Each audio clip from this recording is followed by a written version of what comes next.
Thank you so much मुझे इतना support करने के लिए। हाथ जोड़ के आप सबसे विनती है कि मुझे ऐसे आप अपना साथ दीजिए, ताकि मैंने जो सिस्टम के खिलाफ फाइट करने की कोशिश करी, इतनी हिम्मत करी है, वो मेरी हिम्मत बरकरार रहे।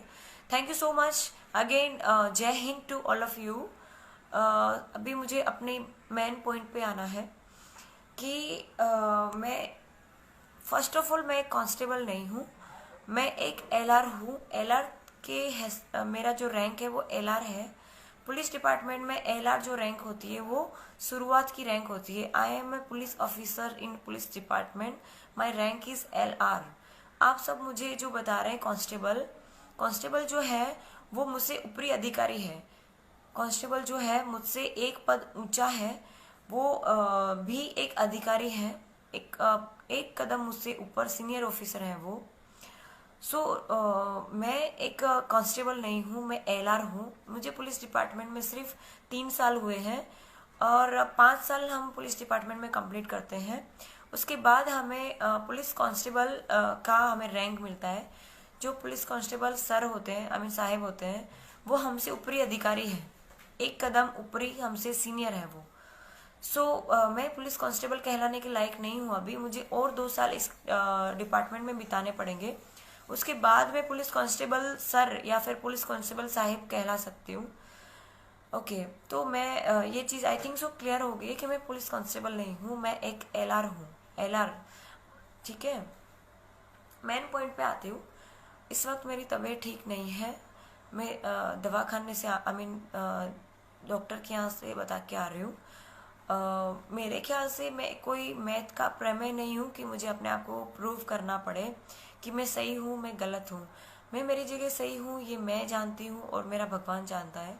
मुझे इस वक्त मजबूरन लाइव आना पड़ रहा है।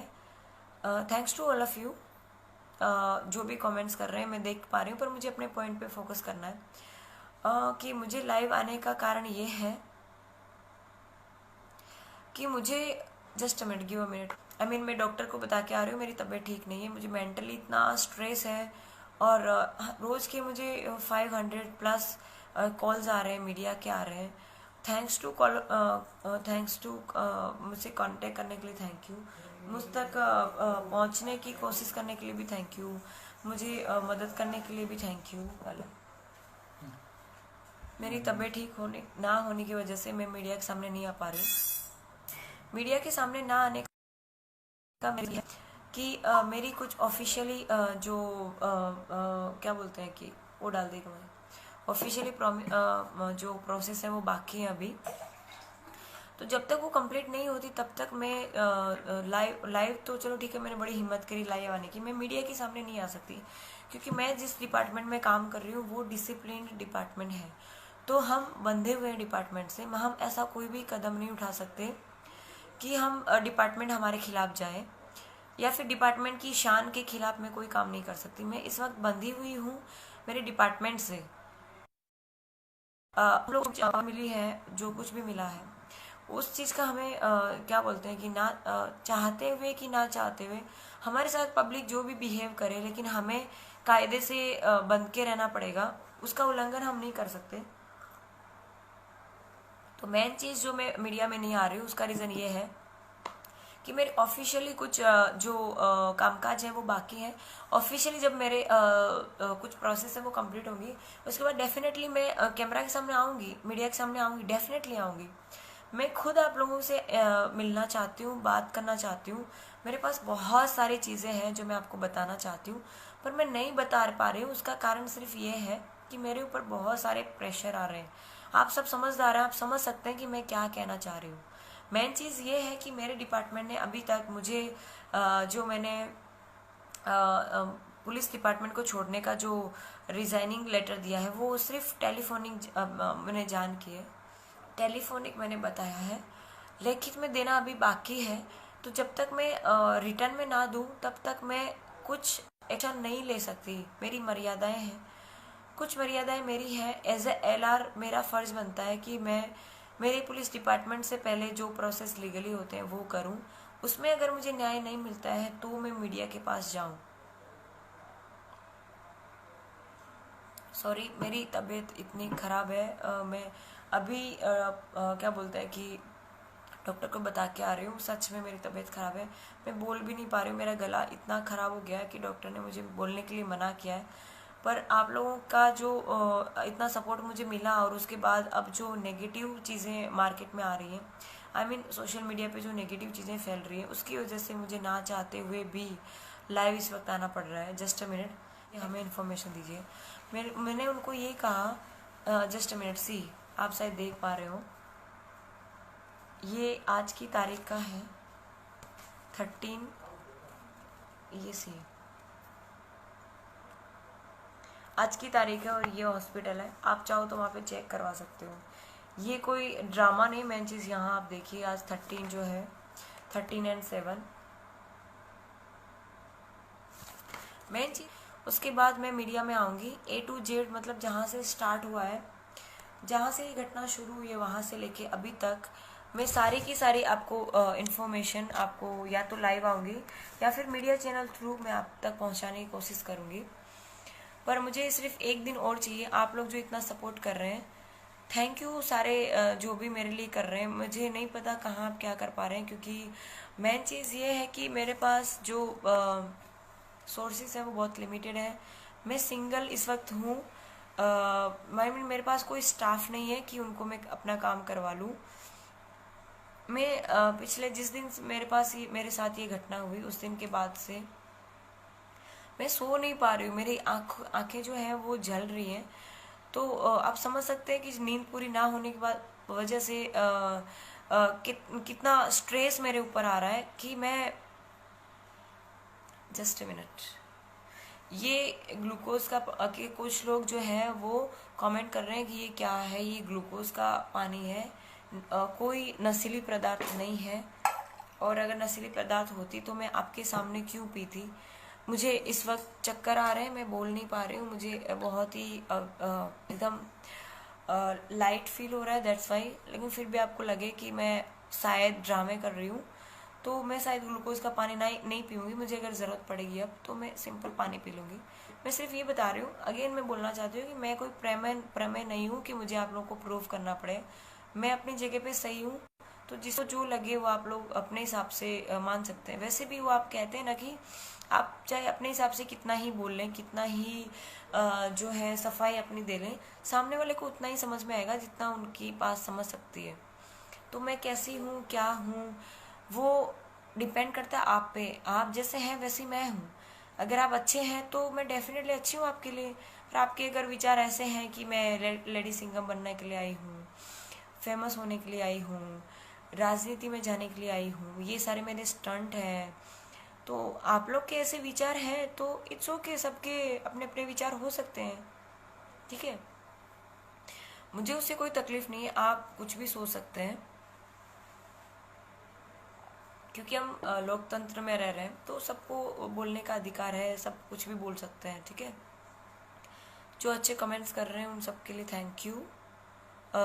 Meena Bakku, Usma Desai, okay, Ruby, Upendra Ahir, thank you brother. हाँ, क्या है ये, एक्चुअली इतना बड़ा मैसेज है कि मैं पढ़ नहीं पा रही हूँ।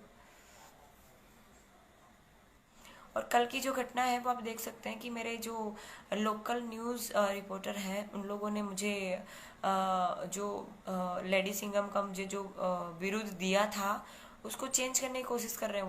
वो लोग बता रहे हैं कि मैं मेंटली डिस्टर्ब हूँ या फिर साइको टाइप हूँ, क्योंकि बहुत गुस्सा कर रही हूँ।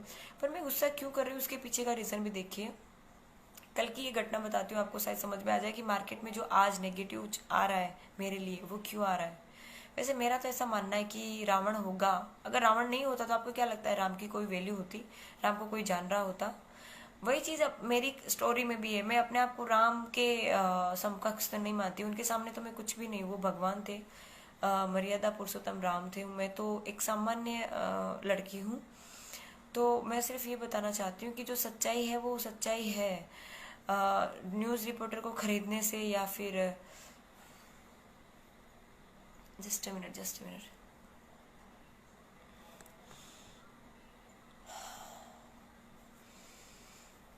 मैं मतलब मीडिया को खरीद लेने से कोई सच्चाई मतलब दब नहीं जाएगी। मेरे जो अपोजिट में मतलब कुमार भाई कानानी जो है, उन्होंने बताया है, 2-3 बार वो कैमरे के सामने आ चुके हैं। उन्होंने बताया कि मैंने ये कहा है, मैंने वो कहा है, मैंने ये किया है, मैंने वो किया है, मैंने गालियाँ दी है, मैंने ठीक से बिहेव नहीं किया। तो आप लोग जो देख रहे हैं वो सारा का सारा जो सीन है, आप जो भी वीडियो वायरल हुआ है, ऑडियो वायरल हुआ है, वो लास्ट सीन है। अभी जो क्या बोलते हैं कि मीडिया के पास जो आया है, सोशल मीडिया के पास जो आया है, वो सिर्फ 10% है। अभी पूरी मूवी बाकी है। वो मूवी कल मैं रिलीज करने वाली हूँ। ठीक है, तो आपने इतना इंतज़ार किया तो सिर्फ एक दिन और सही। अभी मैं ज़्यादा बोल नहीं पाऊंगी, मुझे लिटरली चक्कर आ रहे हैं। मैं सच में, मेरी तबीयत ख़राब है। मैंने आपको प्रूफ भी दिखाया है, मुझे ज़रूरत नहीं आपको प्रूफ करने की, पर आप मेरे शुभ चिंतक हैं, आप मुझे इतना साथ दे रहे हैं। दैट्स वाई मुझे आपको बताना पड़ रहा है कि एक सेकेंड, इसलिए मुझे आपको बताना पड़ रहा है ये प्रूफ। अदरवाइज मुझे किसी को प्रूफ देने की ज़रूरत नहीं है कि मैं क्या हूँ क्या नहीं हूँ। पर आप लोग मुझे जो इतना सपोर्ट कर रहे हैं उसके लिए दिल से थैंक यू। और अभी तो ये जो लड़ाई है वो शुरू हुई है, अभी तो बहुत आगे तक हमें जाना है। तो मुझे आपके सपोर्ट की बहुत सख्त ज़रूरत है। और जिन लोगों ने मुझे फ्रेंड रिक्वेस्ट सेंड कर रखी है, मैं कोशिश करूँगी हो सके इतनी जल्दी आपकी रिक्वेस्ट मैं एक्सेप्ट करूँ। और ट्विटर पे मेरा कोई अकाउंट नहीं है, जो भी अकाउंट्स हैं वो फेक अकाउंट्स हैं। मुझे किसी के साथ कोई पॉलिटिकल पार्टी साथ कोई रिलेशन नहीं है। मैं एक पुलिस ऑफिसर हूँ। मुझे सिर्फ मेरे डिपार्टमेंट की जो फ़र्ज़ है वही अदा करनी है, उससे ज़्यादा मुझे कुछ नहीं करना है। मुझे कोई इंटरेस्ट नहीं है पॉलिटिक्स में जाने का। अगर पॉलिटिक्स में जाने का इंटरेस्ट हो तो आप मेरा बैकग्राउंड एक बार हो सके तो चेक कर लेना, आपको पता चल जाएगा कि भाई मेरे ग्रुप में जो लोग हैं वो अच्छे पोजीशन पे हैं राजनीति में, तो मैं डायरेक्ट उनका कांटेक्ट कर सकती हूँ। कुछ लोग यूँ कह रहे हैं कि मैडम को फेमस होना है, स्टंटबाजी कर रही हैं, अपने आप को बहुत खूबसूरत समझ रही हैं, ब्यूटीफुल समझ रही हैं। ऐसा कुछ नहीं है। मुझे कोई फेम नहीं चाहिए, कोई मुझे क्या बोलते हैं पब्लिसिटी नहीं चाहिए। मैं आपके लिए बता दूं कि मेरा जो भाई है वो एक्टर है।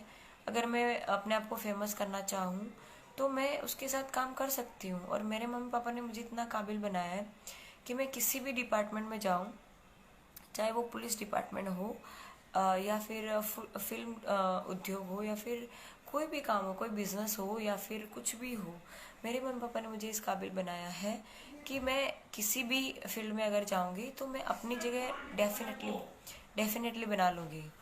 तो मैं जो अभी रिज़ाइन कर रही हूँ वो टेलीफोनिक जान मैंने कर दी है सबको, मेरे डिपार्टमेंट को, कि मुझे रिज़ाइन करना है। पर जो रिटर्न में देना है वो बाकी है अभी। तो जब तक मैं रिटर्न में नहीं देती तब तक मैं मीडिया के सामने नहीं आ सकती। कल मैं गई थी रिटर्न में देने के लिए, आज भी मैं गई थी। कल मुझे कमिश्नर सर नहीं मिले, दैट्स वाई मुझे वापस आना पड़ा। कल जो घटना घटी है वो आप देख सकते हैं मीडिया में कि भाई लोकल चैनल वाले जो लोग हैं मुझे सपोर्ट नहीं कर रहे हैं। उसका कारण ये है कि भाई मैं वहाँ पे पहुँची, उनको पता चला, और मैं पे पहुँचने के बाद उनको पता चला कि भाई मैं वहाँ पे हूँ, तो मुझे उनको कोई स्टेटमेंट नहीं देना था। उसका कारण सिर्फ ये, मैंने खुद ने सबको बताया था कि मैं आ रही हूँ। एक्चुअली मेन मुद्दे की बात यह है कि मुझे सभी रिपोर्टर्स कांटेक्ट करने की कोशिश कर रहे हैं। आज भी मुझे 500 से ज़्यादा कॉल्स आ चुके हैं मीडिया के। वो लोकल नहीं है, मतलब दिल्ली रिपोर्ट है, फिर मतलब नेशनल BBC है और इंडियन एक्सप्रेस है। सभी जो नेशनल लेवल के जो मीडिया पर्सन हैं मुझे कांटेक्ट करने की कोशिश कर रहे हैं। और मुझे बहुत अच्छा लग रहा है कि मतलब नेशनल लेवल पे लोग मेरी बात को रिप्रेजेंट कर रहे हैं। तो मैं उनका थैंक यू करना चाहती हूँ कि वो लोग मेरा इतना सपोर्ट कर रहे हैं। अभी मुझे जल्दी से ये वीडियो ख़त्म करना पड़ेगा क्योंकि मुझे चक्कर जैसा फीलिंग आ रहा है, फीलिंग सो लाइट। तो इन शॉर्ट में जो ये लोग मुझे क्या बोल रहे हैं कि मेरे खिलाफ जो नेगेटिविटी फैला रहे हैं वो ये है कि ये लोग मेरा इंटरव्यू लेने के लिए जब आए तो मैं कमिश्नर कचहरी से बाहर निकली तो मैं इनको इंटरव्यू नहीं दे सकती थी, क्योंकि मुझे मेरे जो ऑफिशियली काम काज थे वो बाकी थे, तो मैं नहीं कर सकती थी, उनको इंटरव्यू नहीं दे सकती थी, क्योंकि हम एक डिसिप्लिन डिपार्टमेंट में है, तो हमें हमारा डिसिप्लिन जो है वो हमें फॉलो करना पड़ता है। पब्लिक शायद ना वो फॉलो करे तो चले, लेकिन हम एज अ गवर्नमेंट ऑफिसर हमें फॉलो कंपलसरी करना पड़ता है। जो कांस्टेबल है वो मेरे ऊपरी अधिकारी है, कांस्टेबल साहब जो है वो मेरे ऊपरी अधिकारी है। जो नए आए हैं उनको बता दूं कि मैं कांस्टेबल नहीं हूँ, मैं एक एलआर ऑफिसर हूँ। मुझसे जो कांस्टेबल है वो मुझसे एक पद ऊपर लेवल के अधिकारी हैं। पीएसआई जो है उसके ऊपर, आई मीन एएसआई उसके ऊपर, पीएसआई ऐसे रैंक है। मेरा ऐसा मानना है कि ये जो रैंक है वो हम पुलिस डिपार्टमेंट के लिए है, ताकि हम एक दूसरे को जान सके कि भाई हमारे सुपीरियर अधिकारी कौन, उसकी पहचान के लिए रैंक है।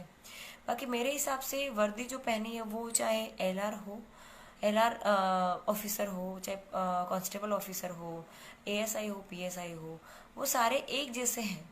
पब्लिक के लिए खाकी वो खाकी है। पब्लिक को सबसे पहले जो मदद के लिए आते हैं वो कांस्टेबल ऑफिसर आते हैं, कांस्टेबल लेवल के ऑफिसर आते हैं।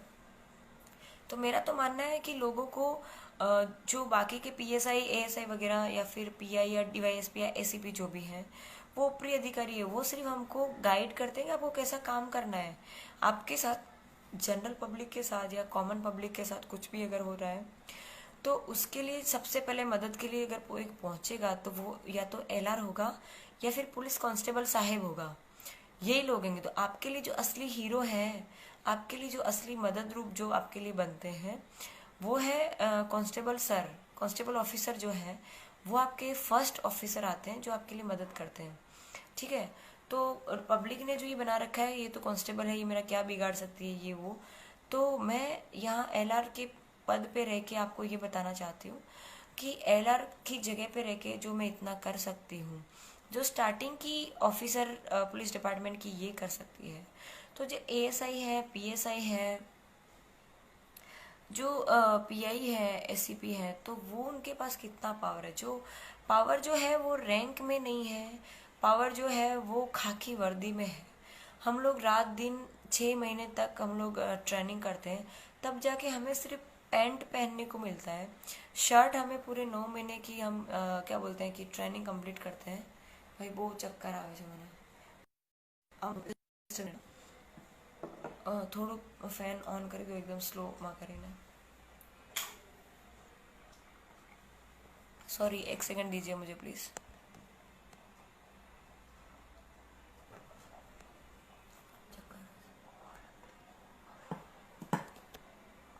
સોરી, મારે હવે લાઈવમાંથી જવું પડશે, મને સિરિયસલી તબિયત બહુ ખરાબ થઈ રહી છે। મારા ખ્યાલ પ્રમાણે તમે मतलब लास्ट में मैं सिर्फ आपको इतना ही कहना चाहूँगी कि लिटरली मेरी तबीयत बहुत ख़राब है और आप मुझे प्लीज़ समझिए, क्योंकि मेरे ऊपर पॉलिटिकल पावर जो है वो अप्लाई किया जा रहा है। मुझे जान से मार देने तक की धमकियाँ आ रही है और मेरे, आप मानोगे नहीं, मेरी सोसाइटी के नीचे पुलिस फोर्स आ चुकी है। मुझे प्रोटेक्शन दिया गया है। मेरे घर पे भी सुबह शाम पीएसआई मोदी साहब मैडम, मोदी साहब जो है ऑफिसर, पीएसआई ऑफिसर है, वो आ रहे हैं। वो मुझे एक एज अ ऑफिसर नहीं पर एज अ एल्डर सिस्टर की तरह मुझे हेल्प कर रहे हैं। अमरोली पुलिस से पीएसआई मोदी साहब की बात कर रही हूँ। उन्होंने मुझे बहुत हेल्प करी मेंटली, उन्होंने मेरा बहुत स्ट्रेस कम करा है, जिसकी वजह से आज मैं आपके सामने लाइव आ पाई हूँ, अदरवाइज आज भी मैं नहीं आ पाती। तो आप सबसे बस हाथ जोड़ के यही रिक्वेस्ट है कि जो लोकल मीडिया फैला रहा है वो सिर्फ एक ही रीज़न है कि उन लोगों ने सोशल डिस्टेंसिंग नहीं पाल रखी थी और 50% से कम लोगों ने मास्क नहीं पहन रखा था। तो मेरा उनको सिर्फ यही कहना था कि आप लोग मास्क पहनिए, सोशल डिस्टेंसिंग मेंटेन कीजिए। मैं आपको सामने से बुला रही हूँ क्योंकि उसमें हुआ यूँ था कि एक एक रिपोर्टर मुझे कॉल करके बोल रहा है कि मैडम आप हमें इंटरव्यू दीजिए, आप हमें इंटरव्यू दीजिए, आप हमें दीजिए, किसी और को नहीं हमें दीजिए।